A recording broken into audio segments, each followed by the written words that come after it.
Hello, everyone, and welcome to another episode of Reel Me In, a movie podcast, where you didn't really ask for it, but hey, I'm going to give it to you anyways. This is a podcast where I talk about anything, everything, and anything about movies. I'm your host, Chase Lee, and listen, if you were on the internet, like, when you were searching for a cake recipe and, your mind wandered off and you wanted to look at some midget porn, but then you accidentally came on my podcast and you're not really a movie fan, maybe I can convince you to be one. So, episode 90, guys. Wow, it's almost there to the big 100. So, how you guys doing? You guys doing pretty good? Did you guys see any good movies this week? We had a couple, we had a shit show and then an excellent show. And they're actually the subjects of this episode. This episode, as usual, guys, I will go over some podcast notes, trailers that came out, and I'll have my reviews of Fantastic Four and The Gift, and as well as the box office results for the weekend. And we'll get the fuck out of here. We'll go get a drink or something, And it's just kind of like wham, bam, whoppity boop.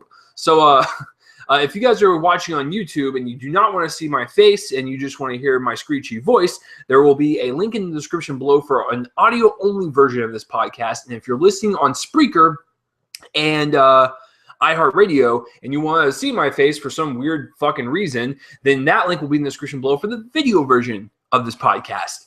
And now, as always, guys, this is live, so if you want to comment that place up on my face and let me know what's going on in the movie world, what you want to talk about, just what you thought of these movies, and if you want to troll me, because I will fight back. So let's get started, guys. I'm just by myself today, no guest this time. So let's go over the news. So one of the pieces of news was that Sony released like a slate of movies that are coming out between now and like 2018, I believe. I could be wrong because I don't do my research properly. I'm not an actual journalist. So their list was interesting. It was mainly sequels and stuff, but there was a couple surprises. So here's what I pulled from their slate, the ones that are most noticeable. They're doing a Bad Boys 3 and 4. Wow, it's about fucking time. When did the second one come out? Like 2003 or 4? It was a long fucking time ago. Like Bad Boys 2 was like, woo, it was like almost 10. I think it was more than 10 years ago. So Bad Boys 3 and 4 from Sony. Sure. I mean, I'm not really into those movies. They're fun to watch and stuff. And I know some people like worship them religiously for some weird fucking reason, but they're fun. They're fun action movies. And, Michael Bay comes back and does them, sure, I'll buy it. I mean, I'll still see it because I think with Bad Boys 1 and 2, it's like the rare exception for Bay where it's like, you know what? At least he was having fun with it versus like Transformers where it's just all awful. Because at least with Bad Boys, we have the chemistry between Will Smith and Martin Lawrence, and that's what people like to see. They don't like to see Transformers make a bunch of testicle jokes. So, there's a difference. So another one that I saw on their slate that kind of jumped out to me, they're remaking Jumanji.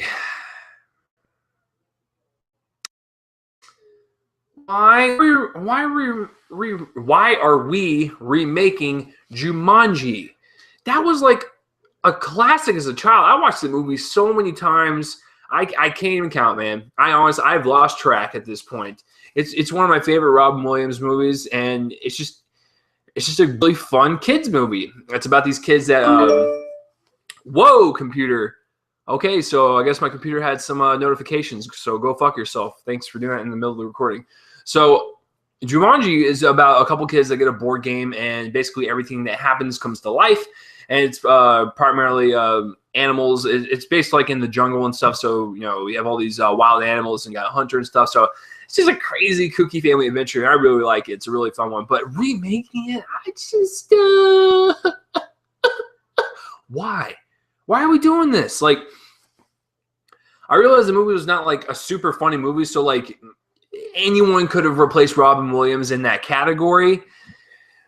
But it kind of holds a special place in my heart as a really good Robin Williams movie. Like, he was really good as Alan Parrish, and I just can't see anyone else taking his role, or even if this is a reboot and they want to try something different, it's like, no. So I'm not too fond of the whole, Jumanji thing, but sure. I mean, how do you guys feel about this? Did you Did you guys like the original Jumanji and stuff? I mean, let me know, because I have no idea who actually really likes it and who has never even heard of it, actually. So it's just one of those hidden gems, excuse me, from my childhood, and I cherish it right in here. So the next one on their slate that kind of jumped out to me was Underworld 5. Why did it jump out to me? Because I don't fucking give a shit. Like, I did not see the fourth one, so I can't comment on it. I actually own the first three. I think they're fun little vampire movies, and Kate Beckinsale in leather, tight leather. You know, she just got a special place for, like, on the bone list. It's Kate Beckinsale, guys. She's hot as fuck. But why are we doing Underworld 5? I think Awakening made a lot of money, and I think that's why they're making it doy, but at the same time, can we please just wrap this up like the Resident Evil franchise, where they know that like this next one will be the last one, thank God, to where you can just go, okay, let's just set it aside. It was fun while it lasted, but we just don't need another Underworld movie. So please stop. So why are we making Underworld 5? Yes, no. All right. The next one is, of course, Ghostbusters. Is probably one of my most anticipated out of their slate. It's the Paul Feig one with Kristen Wiig, Melissa McCarthy, Leslie Jones, and Kate McKinnon. And it looks great. Like, I love the cast. I love the director. I love all the set photos that have been leaked. So I'm looking forward to that one. That's probably my most anticipated fun movie from Sony. And this is my most anticipated. This is the Magnificent Seven. It's directed by Antoine Fuqua, who did Southpaw, Training Day, End of Watch. Like, the guy's on fire. Oh, no, that was David Ayer did End of Watch. I'm sorry. Don't shoot me. Antoine Fuqua did The Equalizer.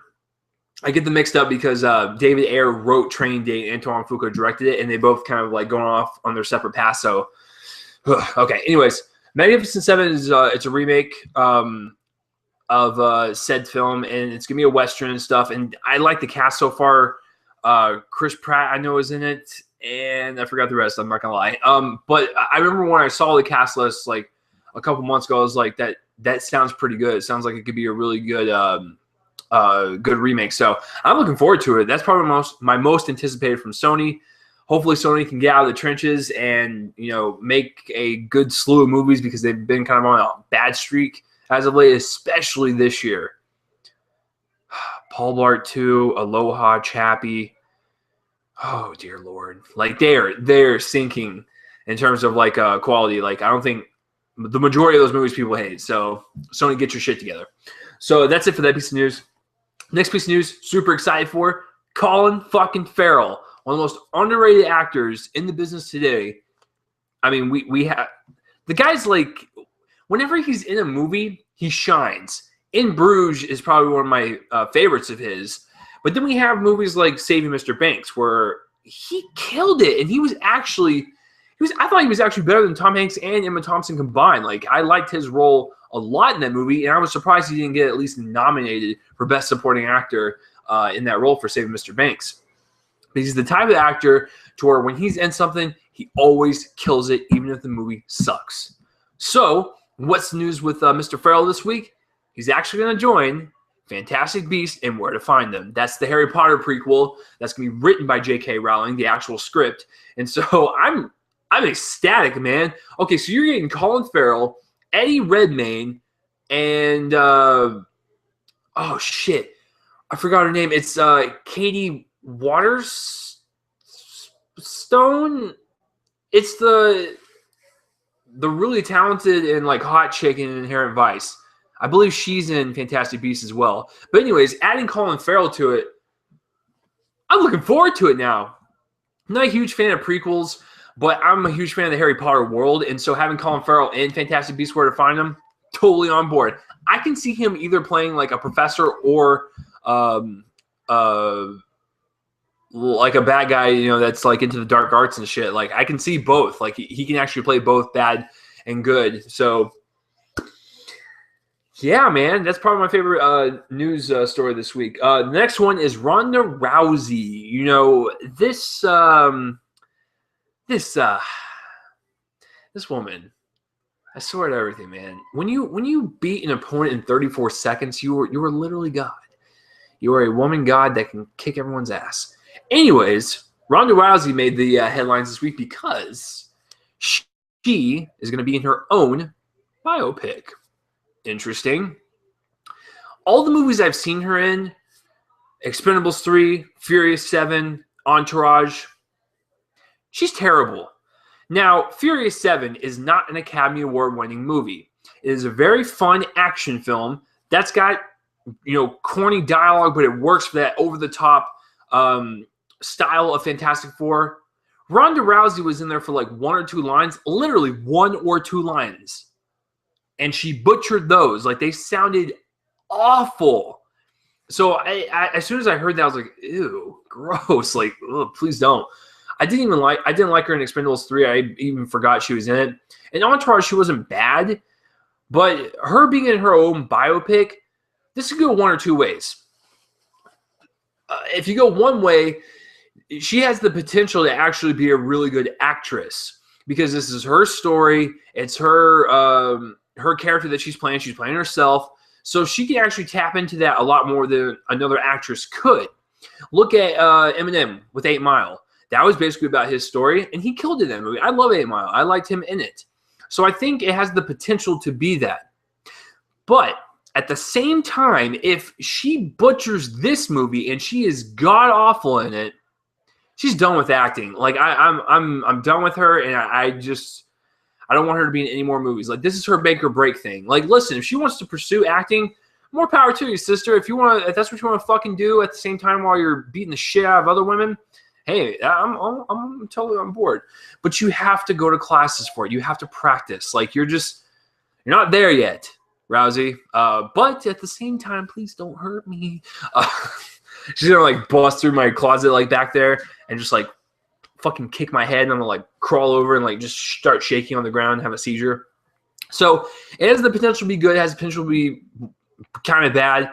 I'm hoping it's good. I'm looking forward to it. I want to see her story. Her story is very interesting in terms of her childhood and her parents and stuff. So sign me up for a Ronda Rousey biopic starring Ronda Rousey playing Ronda Rousey. So that's a really cool piece of news, guys. And oh, here we go. So we're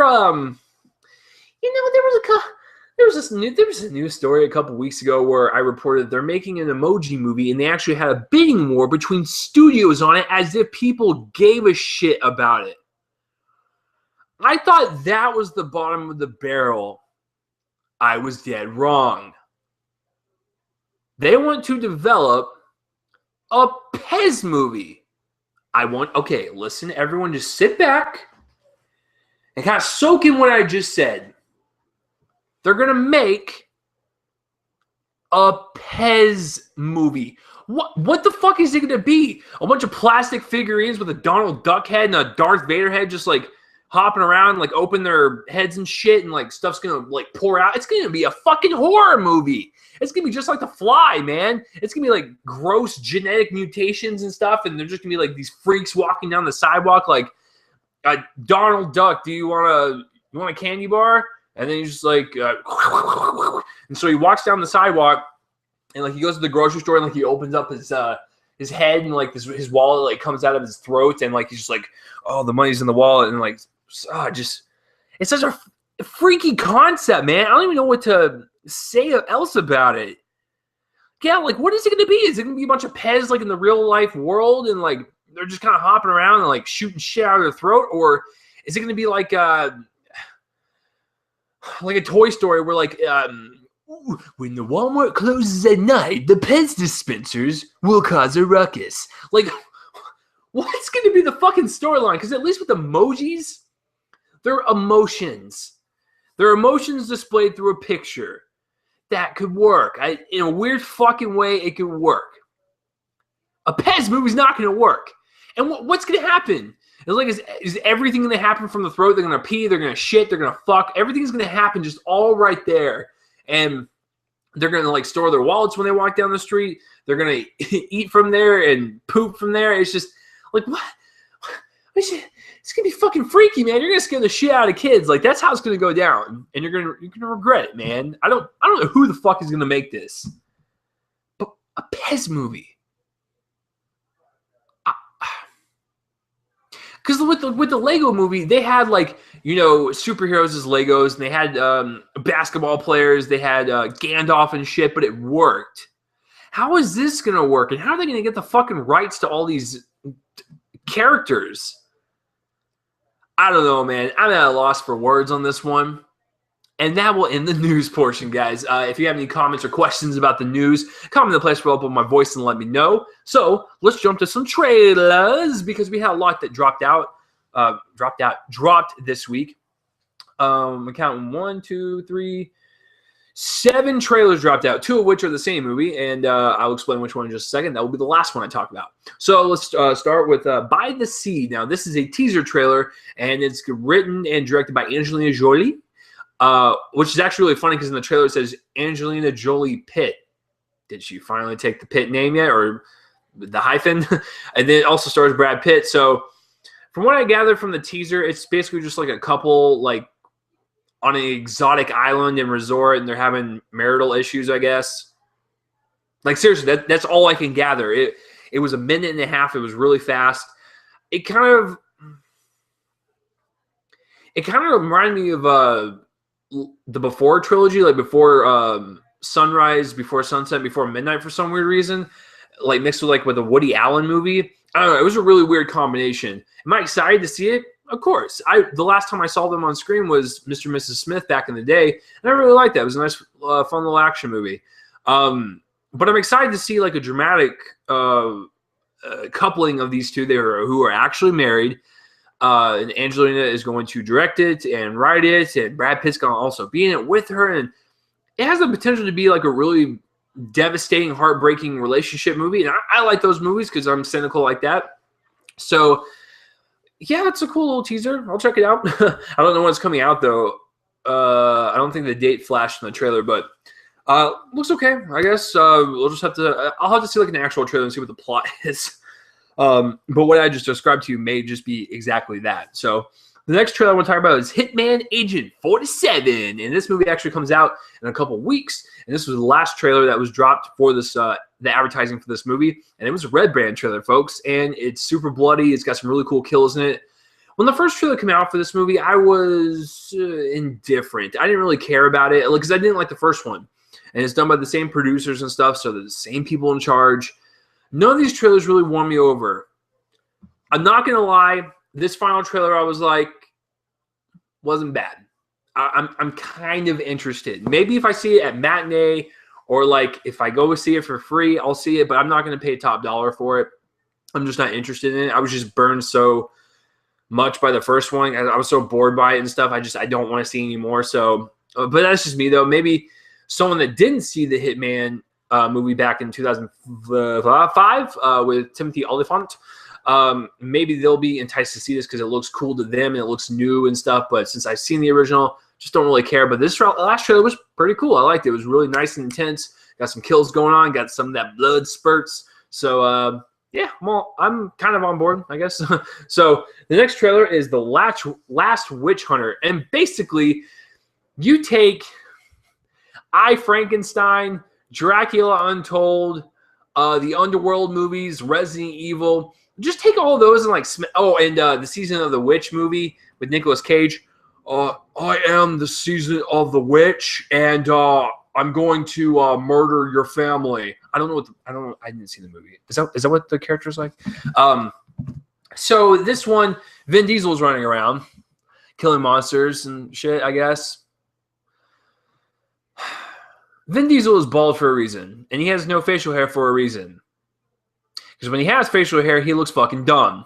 In this trailer, he looks like he stole Gene Shalit's wig or Bob Ross's hair and like stuck it on there like with a really bad glue job, and just like that's what his beard looks like. It looks awful. But no, it reminds me of all those fucking monster movies like we've seen before. Like I said, Dracula Untold, I, Frankenstein, all that fucking bullshit. It just looks dumb. I don't know why anyone would want to pay money for it. I ain't gonna fucking see it. If I get invited to a press screening, I sure might fall asleep, but like I'm not interested in those movies. The next one I want to talk about is Goodnight Mommy, and most of you probably never heard of this. I didn't either. Someone posted on my Facebook. I believe that was Preston. Yeah, it was Preston. He's another Dallas film critic, and he posted it. And he was like, this movie looks like it could scare the shit out of you. And I was like, oh, let's give it a rest. It's a trailer. We'll check it out. So I checked it out, and holy shit. This trailer has got to be one of the best horror trailers I've seen all year. It's got this really creepy vibe, and it's about like this mom that I think has like plastic surgery or whatever, so her face is wrapped, and she's got like 2 kids and stuff, and her 2 kids are like, Mommy, what's wrong? And she's like not talking to them, like just like staring at them like, make me a sandwich, bitch. Like it looks so creepy, and I love the way it was cut together. The trailer was super intense. It creeped the hell out of me. There was a couple shots there, and I was like, oh God. So it was a really interesting trailer. So check out Goodnight Mommy if you're into horror movies. I highly suggest you check that one out. Also, another horror movie trailer that dropped. It's called Bite. Someone basically gets bitten by an insect, and they start turning into one. So basically, it's The Fly. And it looks creepy. It looks like it could be a nice, fun little B movie. So I caught that one as well. I just figured I'd mention that. I didn't put it in my notes. The next one I want to talk about is Stonewall. This is the one based in the 70s or the 60s, I believe. And it's basically like the first like gay pride parade, I believe. I don't know my history. And if you guys come attack me for it, please do. Because I didn't do my research on this. I should have in time. But when I started recording this, I was like, oh shit, I didn't do any research. So I'm trying to go off the trailer. But basically, it's like the first gay pride parade. Like this, we follow this guy who leaves home because he's ridiculed and shit, and his parents don't like what he does. And he goes to meet a bunch of other gay people and stuff, and they basically form the pride parade. The trailer looks fine, and there's 2 things that's interesting about this trailer. One, it's directed by Ronald Emmerich, and this is the guy that brought us Independence Day, The Day After Tomorrow, White House Down, in 2012. And this movie is way more reserved. It's more of a drama and everything, so it looks different from him, and I'm glad he's trying something different, because he did that movie Anonymous a couple years back. I didn't see it, but I heard mixed things. But the Stonewall, it looks so different from what Ronald usually does. With that being said, the second thing that I find interesting about this is that this has recently come to the surface as to basically in the movie trailer, the main character throws like a stone at something. I forgot what it was. And that basically started the trigger for all these events and stuff.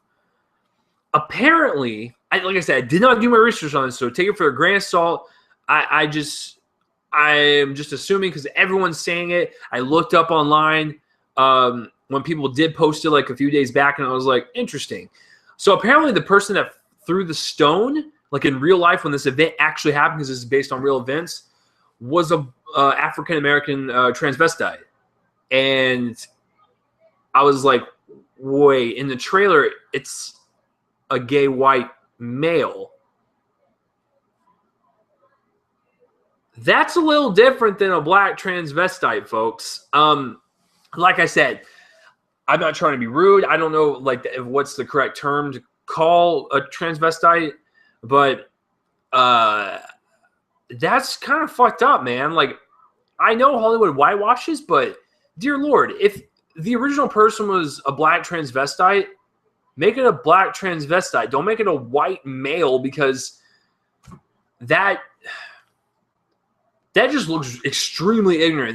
That goes back to like the Lone Ranger days where Johnny Depp was cast as an Indian, and he's about as white as fucking Wonder Bread. And like,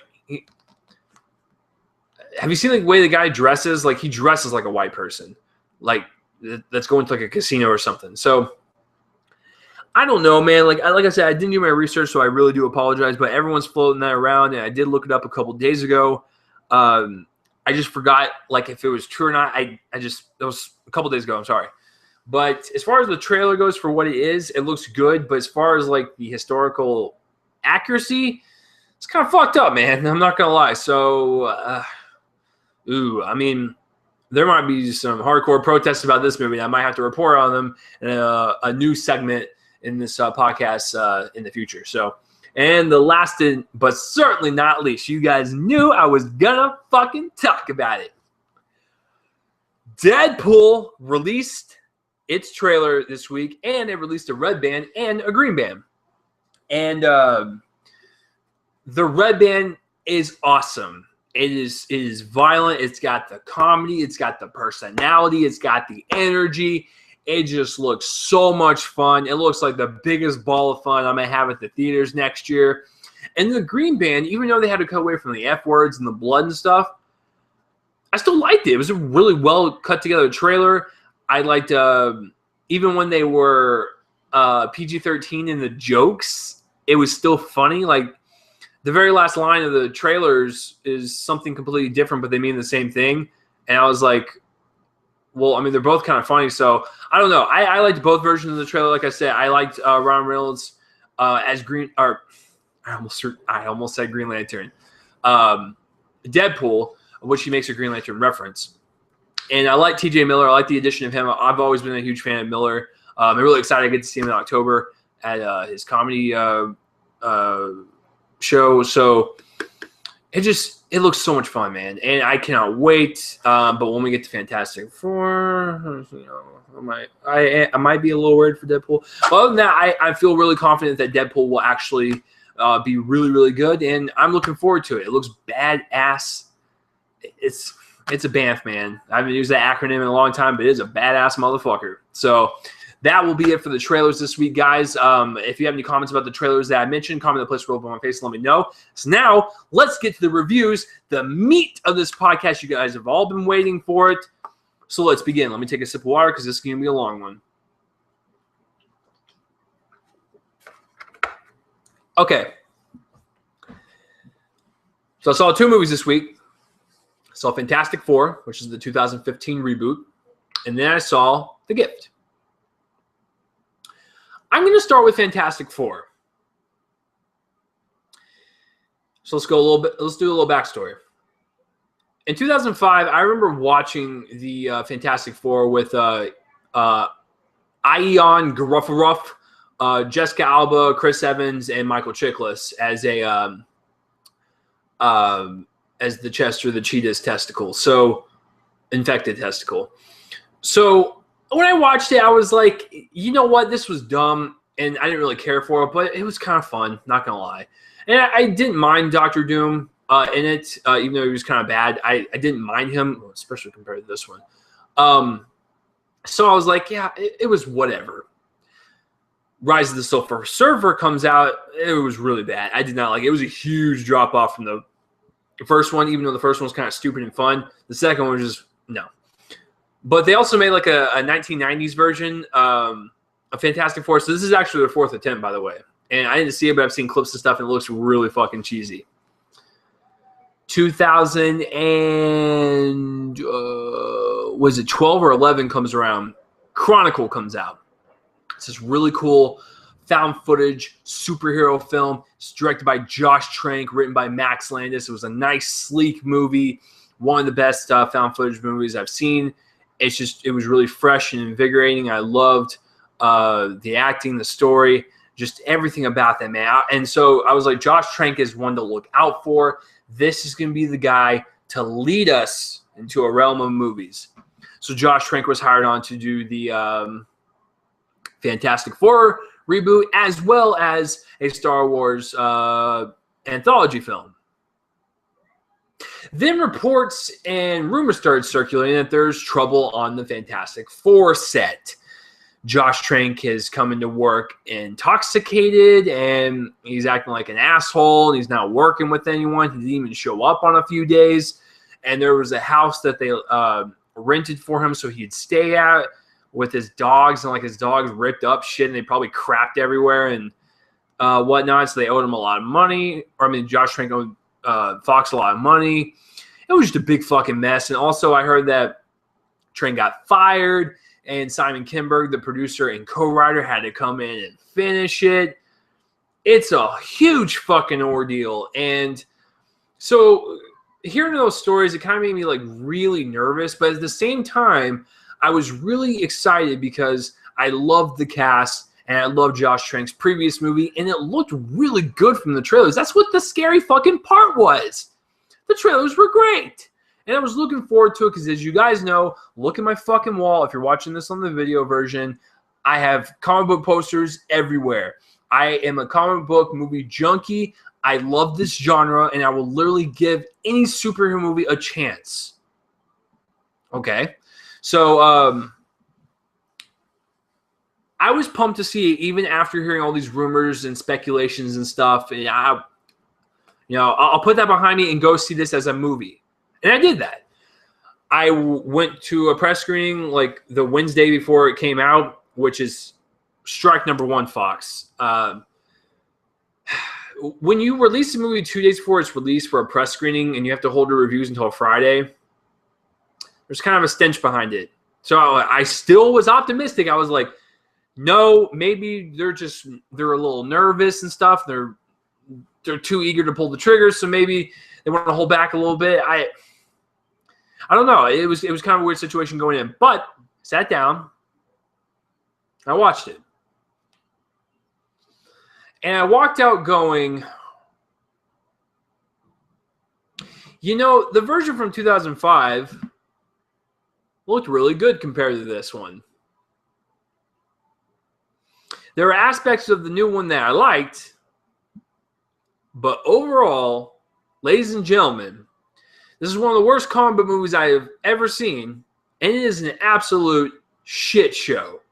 But I do like some of the things in it, unlike some people who downright hate the thing. So let's break this down. Fantastic Four. More rumors and speculations behind the production of this movie rather than the movie itself. That's why it's so popular. And it's got 9% on Rotten Tomatoes. Holy fuck. So let's start with the directing and the writing. Now, Simon Kinberg co-wrote this, and he also wrote Days of Future Past, the X-Men movie that came out last year. And that was an excellent film. I really liked that. It was one of my favorite X-Men movies after I got done watching it. The writing in this one was so bland and so stale, and some of the jokes were so forced. I was like, there is no fucking way that the same guy wrote Days of Future Past. I refuse to believe it. So the dialogue is really fucking terrible. Like, there's one instance, and this is not a spoiler, where we have Toby Kebbell, Kate Mara, and Miles Teller in a room, and they're talking and shit. And Toby Kebbell says something. He plays Doom in the movie. And Kate Mara goes, look at Dr. Doom over here. And then they just continue on the conversation. Go fuck yourself, writers. That was awful. It's really bad dialogue. Like, there's really nothing more I can say about that. So let's jump into the directing. Josh Trank, buddy. I don't know what the story is. Frankly, I don't care. I don't know if you showed up to work drunk or you didn't show up half of your days or whatever, or if you just fought with the studio and the studio bullied you. I don't know the actual story, but what I can say is this. The first 2/3 of this movie, I really, really like. I thought it was a nice, cool sci-fi horror film, and it was something different from all these other superhero movies we've seen. I was like, awesome, this is something different, and it's something I'm going to remember. But as soon as they got their powers, I swear to everything that is fucking holy, this movie drops off into another movie, and the third act is the most messed up ending, anticlimactic thing I've ever seen in a movie. It's so different from the first 2/3. It's anticlimactic. It's rushed and pieced together. You can see how fast they rushed and did this. And they had to do reshoots on the set, and Simon Kinberg had to come and direct the third act. So I'm assuming that's probably the stuff they shot. It was a completely different fucking movie. So that's one thing I can say about it, praise-wise, directing, is I like the first 2/3. I really do. I like the tone of it. I like the story. It was fine, but it just drops off into oblivion. Because what Trank also does is that he makes these characters boring and so fucking dull. These characters have no life in them. Every time when they're delivering a piece of dialogue, it's almost cringeworthy. You can look at the actor's face and go, well, shit, man, they didn't fucking like saying that. So all the acting was stale and just boring. I didn't feel any connection to anyone. And there were certain things where it just didn't make any sense for the story, and things were dropped in there like it was nothing. Like Sue Storm was like, "Oh, we're adopted, hey," and then we just move on, like whatever.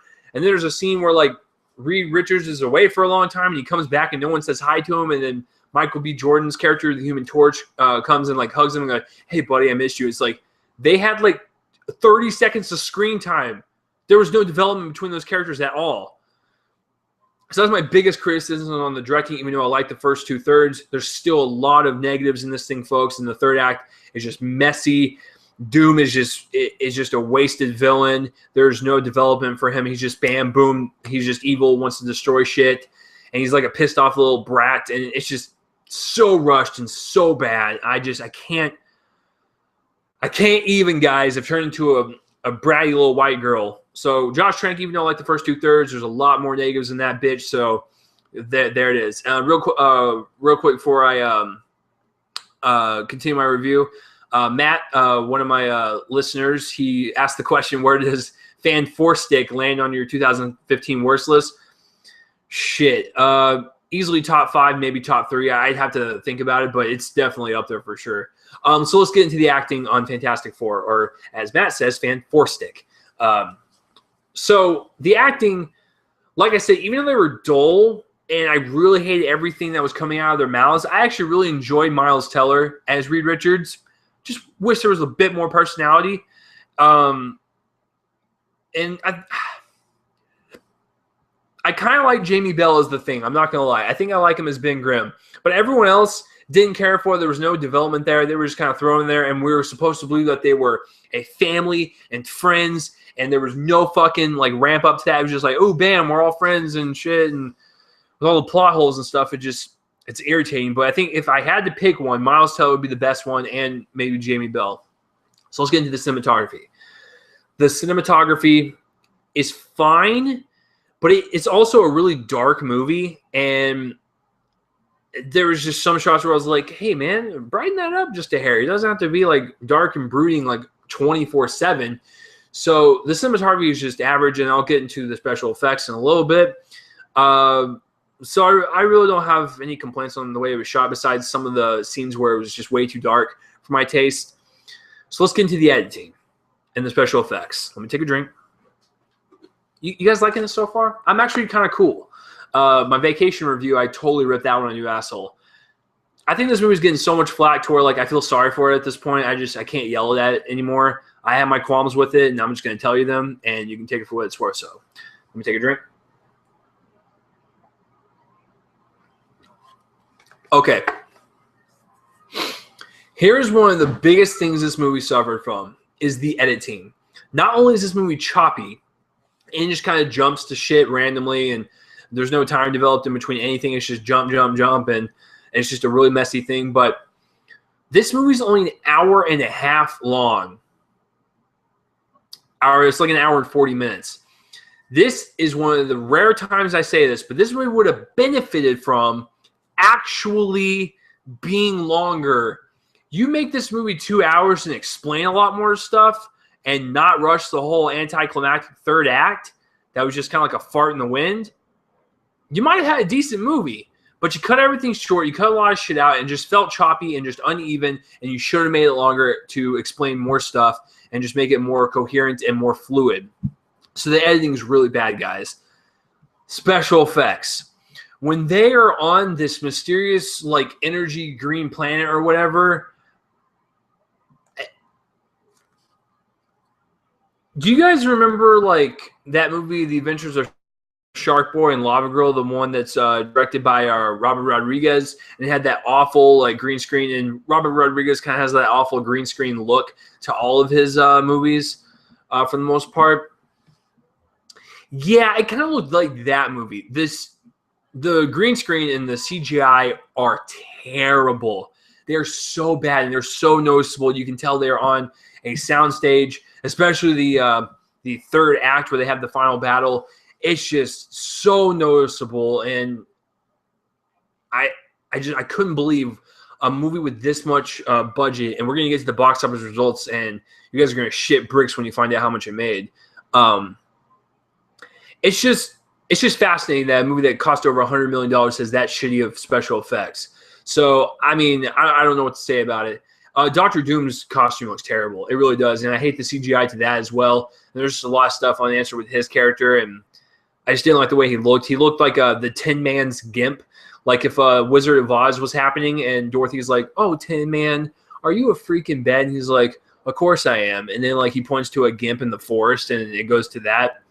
That's what it looks like. It looks like a gimp, the Tin Man's gimp that fell into like toxic sludge and like came out of it and he still had sludge on him because he didn't clean himself off properly. So with all that said, guys, overall, the first 2/3 were interesting. I do appreciate Miles Teller. I hate the special effects. I hate the third act. I hate Dr. Doom, the fact that he's just wasted in Toby Kebbell's a one-note villain. There was no development whatsoever. There's a lot of story plot holes in this thing. I fucking hate it. The writing is awful. But with the first 2/3, I enjoyed quite a lot. I'm going to have to give this thing a C-. It's a little bit below average for me, so I'm not going to rate it an F because it didn't like infuriate me like Vacation did, but it still made me pretty fucking mad. And the ending of the movie is so forced and so cheesy. What should we call ourselves, guys? How many of us are there? There's Quattro, so we should be called the Quattros. Like, it's so bad. What'd you say? I said fantastic. Oh, we should be called dun dun dun, and it just cuts and goes to the credits. Fucking dumb. Oh, and I forgot to mention the look of the thing.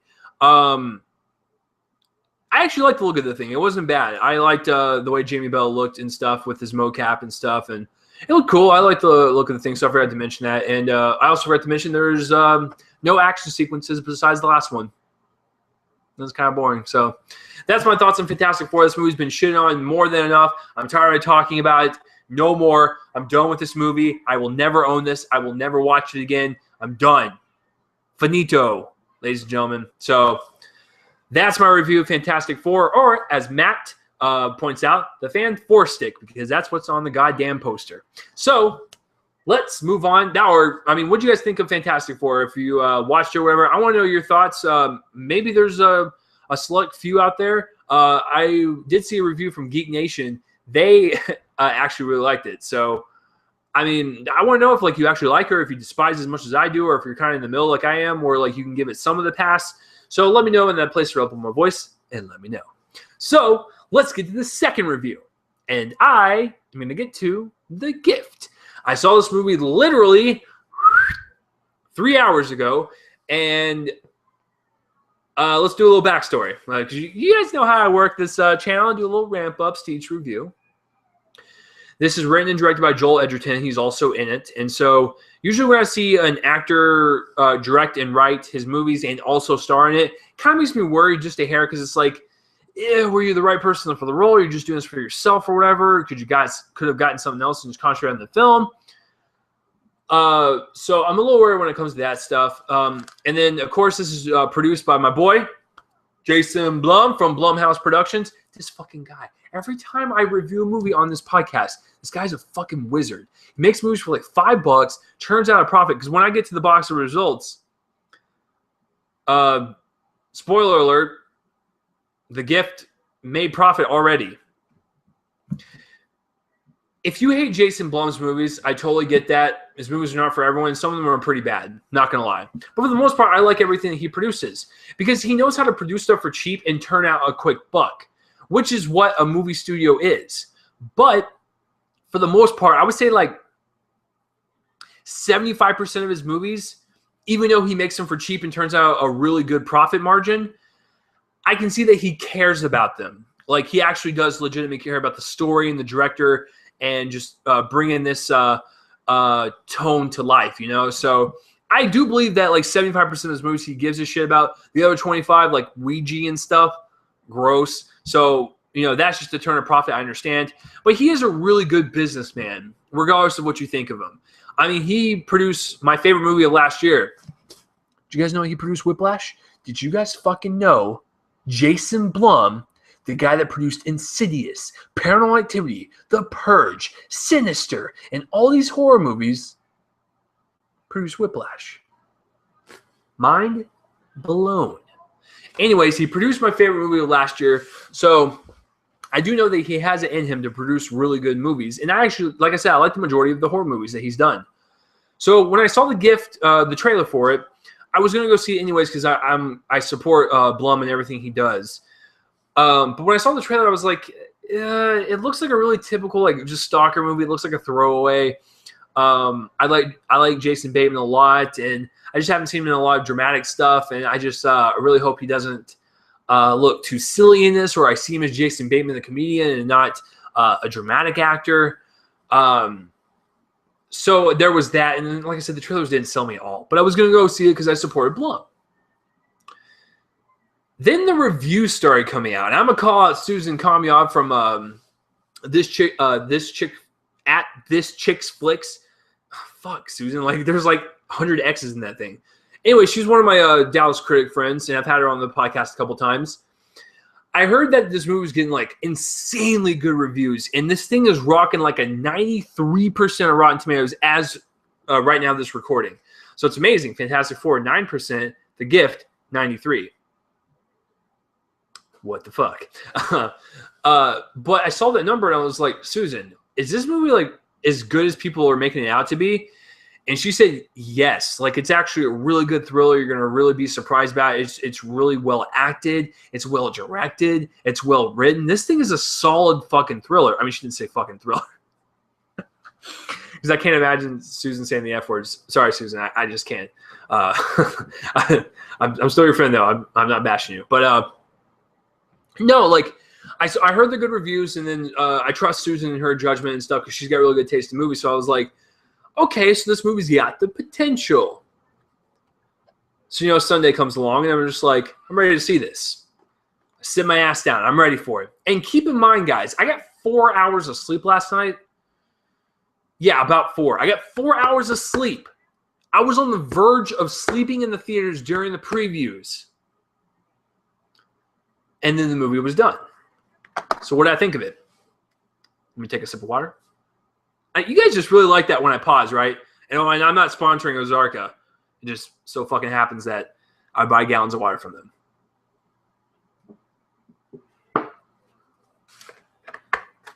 What do I think of this movie?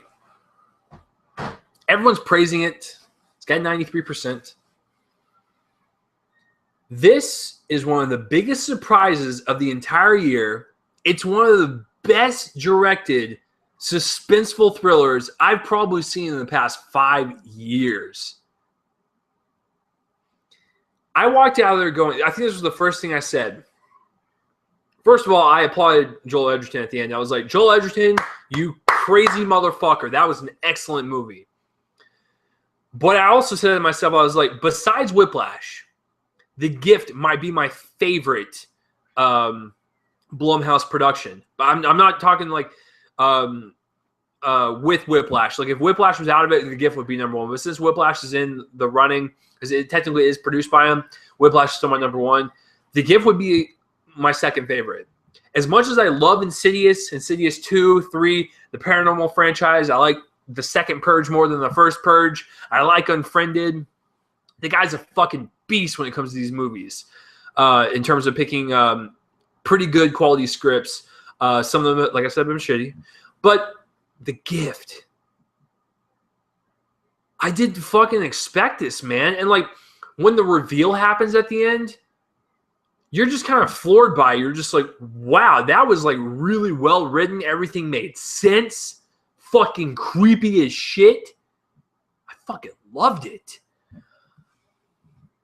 This might be one of my most like less negative reviews I've ever done. Like, when I get a movie like an A or an A plus or an A minus, like, I usually don't have too many problems with it. Like, for instance, last week I did Mission Impossible 5. I gave it like a solid A, but I had like one issue with it. I do have one issue with The Gift, but it's so minor to where I don't see it as a problem. And like 99% of this movie is fucking spot on. So let's break this down. The directing and the writing. Joel Edgerton. I almost had a chance to fucking interview this guy. And apparently I didn't get the email in time or someone else took it from my outlet, so I didn't get a chance to interview. I would have loved to fucking interview him after this movie. Joel Edgerton took the most non-violent story about a stalker and made it the most suspenseful thing I've seen all year. This guy made my fucking heart seize up, and it's like it was super tight and I couldn't breathe because there was a couple scenes where I was sitting there with my eyes glued to the screen and I could not take my eyes off of it. I was so enamored as to what was going on because I was so engaged in the slow dollying of the camera and the non-existent sound design when they're in the house. It was so fucking creepy. Every single scene that Joel Edgerton built suspense on had me on edge. Now, granted, he did a couple of jump scares. They were actually effective because, like, the whole movie leading up to it, I was like, he didn't do any jump scares before this, so he's probably not going to do it. But it got me, though, because, like, I was just, oh, man, what's going to happen? Oh, shit, they're walking down the hall, Like, it was so fucking good. This is a master of suspense, like, a masterwork of suspense. Like, it reminded me of a Hitchcock movie. I'm not even joking. Joel Edgerton, please make more suspense thrillers. You're damn good at it. Excuse me. You're damn good at it, sir. So fucking suspenseful. Guys, I was on the verge of sleeping. I had 4 hours of sleep. Yet this movie was like a shot of adrenaline. And I was awake. I was like, as soon as the movie started, I was actually hooked in. That's how good this movie is like, as soon as the movie starts, you are hooked in. So, master job directing Joel Edgerton. This is a guy, folks, listen up if you're doing a horror film or a suspense film. This is a guy that knows how to build suspense, tone, atmosphere. At some points when the two main characters played by Jason Bateman and Rebecca Hall, Simon and Robin, when they're in their house and they're paranoid at Joel Edgerton's character Gordo and the fact he's been coming by the house a lot, I was freaking out because I thought, oh shit, like, is he outside right now? Is he inside the house? Like, where is he at? Is he even around this area? I was freaking out for myself because I didn't know where the fuck he was. That's how good Edgerton built up suspense and built up genuine terror that struck a chord within me. So his directing is just, it's top notch, folks. The writing is really, really fucking smart. Everything that Joel Edgerton's character does is for a reason.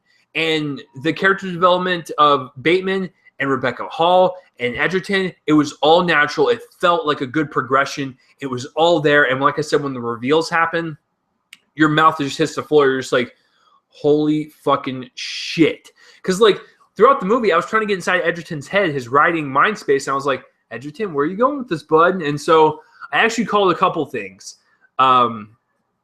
As the movie was playing, I was like, oh shit, this is about to happen. And it happens. And even though I knew it was coming, I still was floored by it just because the acting was so convincing. I was in that moment. Like, at the very end, I had a suspicion as to what was going on. And I was like, oh, that's probably what's going to be. And then, like, it happened, but it happened in a different way that I thought it was going to happen. And my mouth still dropped. I was like, oh shit, oh shit, oh shit. Like, I was literally like, holy fuck, man. Like, I was so glued in and locked in from this movie from frame one because the directing is so good in terms of the suspense, creating that tone and the atmosphere with good characters and great writing. I was glued in. Good job, Edgerton. So let's get into the acting. Bateman. Listen, I love Jason Bateman like to death, and I really like him in his comedies. I even like him in his dramas. Have you guys seen Disconnect? Pretty good film. Check it out. Anyways, I was really looking forward to what Bateman would do, and he nailed this. This was like the first time I've seen in a while since Arrested Development where I did not see Jason Bateman. I saw his character Simon, and I saw this kind of broken, fucked up human being just going along for this movie. Rebecca Hall does a very nice job. There's a scene where she looked really tired and she had bags under her eyes and it was like super black from her mascara and stuff. And it looked like she was like super tired and like she looked like she was just defeated and stuff. I was like, damn, that's some good acting right there. And she was just sitting at a table, just it was great. The The progression of her character was really nice. I really liked her a lot. But Edgerton, fucking Edgerton, man. Because when you're making a movie about a stalker or someone, you know, harassing someone in a movie, you make them super creepy and it's like over the top, and they're just like, yeah, I'm creeping through the window while I'm stroking my meat log. Like it's stuff like that. Well, what Edgerton does is he creates like a simple character with a lot of backstory and a lot of depth, but he isn't like over the top creepy or anything. He's like that really subtle type of creepy to where you don't know what this guy is going to do, and he sold it. I didn't even see Edgerton in this role. I saw Gordo. I saw Gordon Mosley. And Edgerton, I don't know if you're going to keep this for future use, but you look really fucking creepy with a goatee. Just throwing it out there, bud. But no, I really liked this character. There was a lot of depth to it and stuff, and there was so much development within him and Bateman to where I was like, this is great. Like, these are great performances happening in front of me right now. I was convinced I was watching these people and not these actors. Great job on the acting, guys. Cinematography. Joel Edgerton is one of the first suspenseful directors in a while to use the dolly shot. Like, you're dollying in on something and you're moving so slow, it's creepy because you don't know what's going to be around the corner. You know what's going to be on the other side. He uses these shots very effectively because when Rebecca Hall's going down the hallway, he'll go, the camera will do the dolly down the hallway, then it'll come back to her, but it'll leave it on the hallway for a little bit longer than a usual cut would be. So it would show the hallway and let you sink it in as the audience member on how creepy it is. And, you know, when the jump scare did happen in that one scene, it scared the shit out of me, but it was creepy. It's just creepily how the dolly shots and all the shots were constructed in the house, because the way the people were positioned, you didn't know if someone was on the other side or like behind the door or, you know, outside near a window. It was just so fucking creepy and suspenseful. I love the way it was shot. It really added another layer to the suspense, and I really, really enjoyed it. Do you have any problems with the cinematography? No, it was actually a really clean-looking movie. And like I said, Edgerton would leave it on shots for a long period of time to kind of like let that sink in a little bit and kind of creep it out a little bit. So I really appreciated that. As far as editing goes, this is one of the most like engaging movies I've seen all year. It was super fast. It's like an hour and 50 minutes. And like I said, from frame one, I was hooked. When it starts with Jason Bateman and Rebecca Hall going to buy a house. And I was just intrigued because I was like, just the way it was kind of shot and constructed and stuff, I was like, I'm getting this really cool vibe from it, and I was hooked right away. And then Gordo was actually introduced like super early on in the movie, like literally the first 5 minutes. So I was hooked, guys. The pacing of this was immaculate. I rarely use that word for editing, but it was immaculate. This thing was just expertly paced, building up the suspension with all these plot twists thrown at you. It just kept your interest up even more. You just want to know how this is going to end. It was simply amazing. And I love the score to it.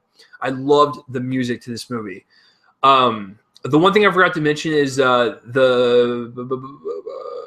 theme of this movie is like rumors and like putting ideas in people's heads and like poisoning people with them.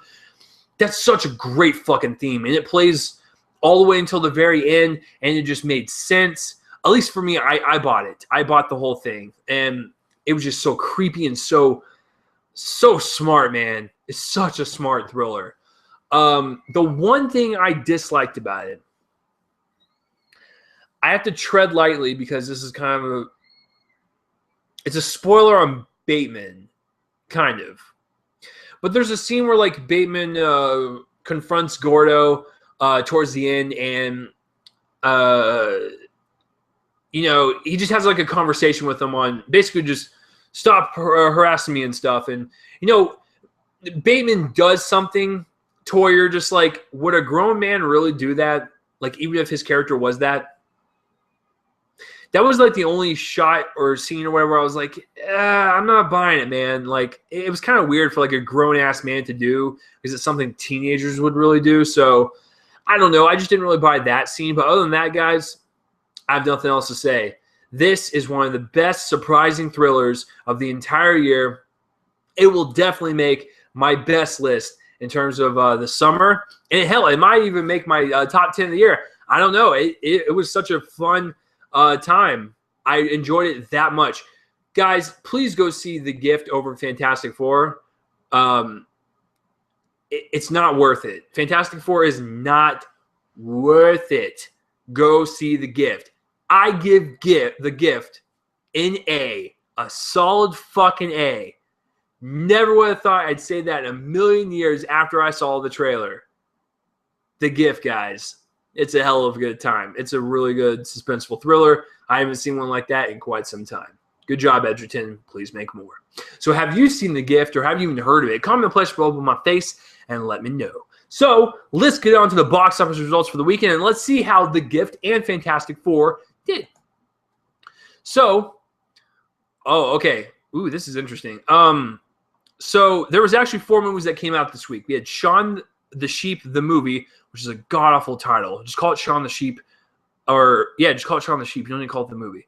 We had Ricky and the Flash, the Meryl Streep movie, The Gift, and Fantastic Four.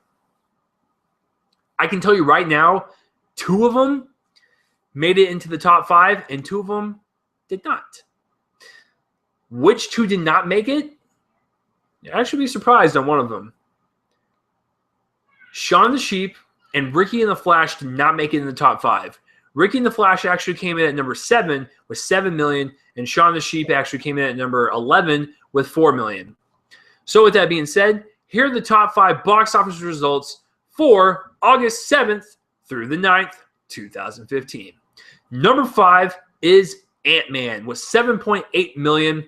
Let's go to the numbers. Domestically, which is US and Canada, it's got 147 built up so far, and worldwide it's got 326. Its budget is 130.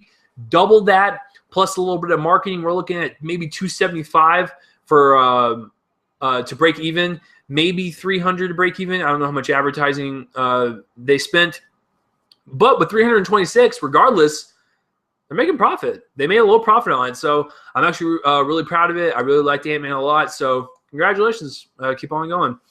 Number 4, Gross Vacation with 9.1 million. Why? Domestically, it's only got 37 million. It doesn't have a worldwide number. There's no budget, so I don't know if it's doing well. I hope you can go suck a dick, Vacation. Suck a big old fat prickly cactus dick. All right, so number 3, The Gift with 12 million. And you're probably thinking to yourself, that's pretty low for this type of movie. Well, first of all, it's rated R, so kids can't really see it. So that is a hindrance. And second of all, the trailers looked okay at best. So I don't blame it for these numbers. But at the same time, its budget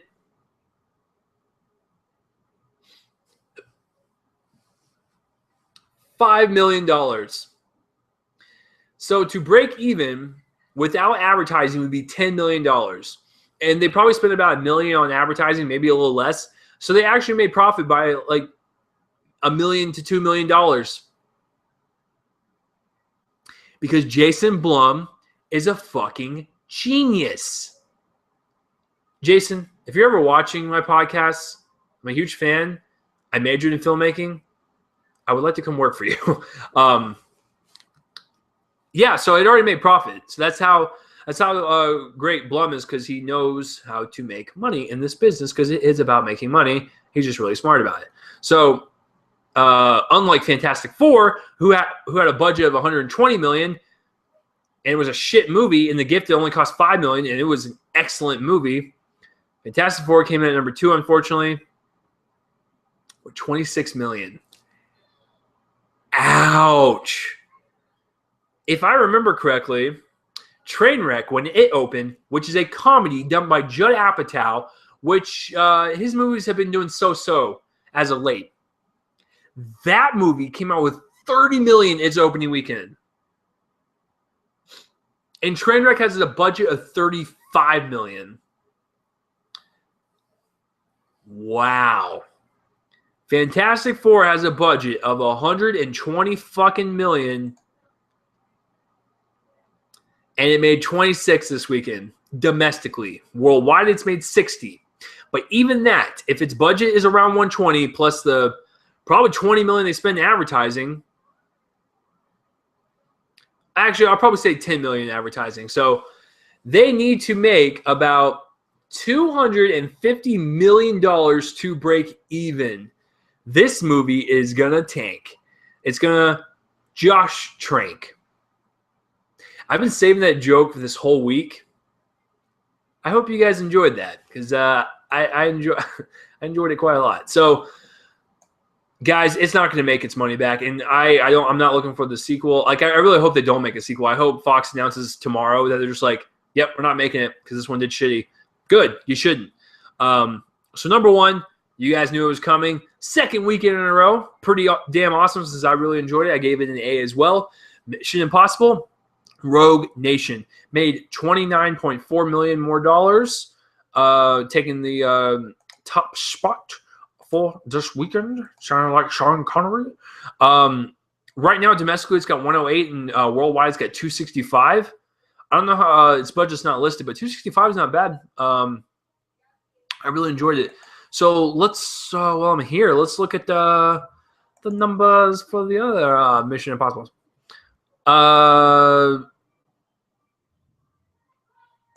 You guys hear that? People are partying on my pool out there. It's not my pool, but it's the apartment pool, but still. Mission Impossible Ghost Protocol was a $145 million budget, made $694 worldwide, so it was a huge fucking profit. So I'm assuming it's probably around like 175. So it's on its way to break even, and I think it can with the positive word of mouth and stuff. So that is quite awesome. So that will do it, guys, for the box office results for the weekend. Are you surprised about Fantastic Four's numbers, or the gifts numbers and how it made profit already and stuff? So just whatever your thoughts on this podcast are, please, guys, comment in that place that's right below my voice and let me know. That will do it for this week's episode, guys, for Reel Me In, a movie podcast, episode 90. We're almost there, guys. 10 more weeks until the episode 100. I'm going to go ahead and just say right now what we're doing. It's going to be a normal episode. I'll have a normal movie review and stuff, but my guest is actually my first ever outspoken fan. I messaged her on Twitter and whatnot, and she said she would come on for sure. So hopefully we can work out the times and stuff. And, I'll let her join and stuff. And she was the first person that was outspoken and liked my podcast and stuff, which was crazy to me because I knew my friends and family, like in Texas and stuff, listened to it, but I didn't realize anyone that I did not know personally and did not live in Texas listened to it. So I really thank her for keep on listening. And I thank all you guys for listening, especially Matt here that commented today. You guys are fucking awesome, man. I love every single one of you. Please keep watching this and do whatever the hell you want with it. You want to go tell your friends, tell them it's fucking awful. I don't give a shit. I'm just glad that you guys like it. And hopefully if you're new to this episode and you do like this, you want to listen to more in the future, hopefully I can keep you on board. You guys are my fuel to keep this podcast going. So I'm Chase Lee, guys. Next week is Straight Outta Compton, dog. We're going to do some NWA. So that will be my review of next week. And if I have time, I'll squeeze in Shaun the Sheep or The Man from U.N.C.L.E. Quick little thing. Grades for other movies I saw this week. I gave Dark Places a C and The End of the Tour an A. So please check those out if you want to. So next week will be Straight Outta Compton for sure. And might be Man from U.N.C.L.E. or might be Shaun the Sheep. Don't know yet. So that will do it this week for another episode of Reel Me In, a movie podcast. If you guys would like to follow me on Spreaker, iHeartRadio, or whatever, you can click that follow button. If you want to follow me on Twitter, it's @RealChaseLee. You want to subscribe to my YouTube channel, all that stuff. Everything will be in the link in the description below. The intro and the outro music is done by my friend's band, Fervent Roze. Check them out. Their songs are pretty fucking badass. So, boom! And Matt just said, I'm a badass. No, Matt. You're the fucking badass. So, I'm Chase Lee. I'll see you guys next week for Straight Outta Compton. Crazy motherfucking name, Ice Cube. From the gang called Niggas with Attitude. You know, I was contemplating on saying that because I might get hate for it, but hey, that's the song. That's its lyrics. So chill. So see you guys next week. Have a good day, good night, whenever the hell you're listening to us. Hopefully I turned you into a movie fan after you were trying to search for midget porn and you failed and you came across this podcast. Hopefully I did my job. So I'll see you guys next week. Let's play the outro music. Fantastic Four sucks so much dick.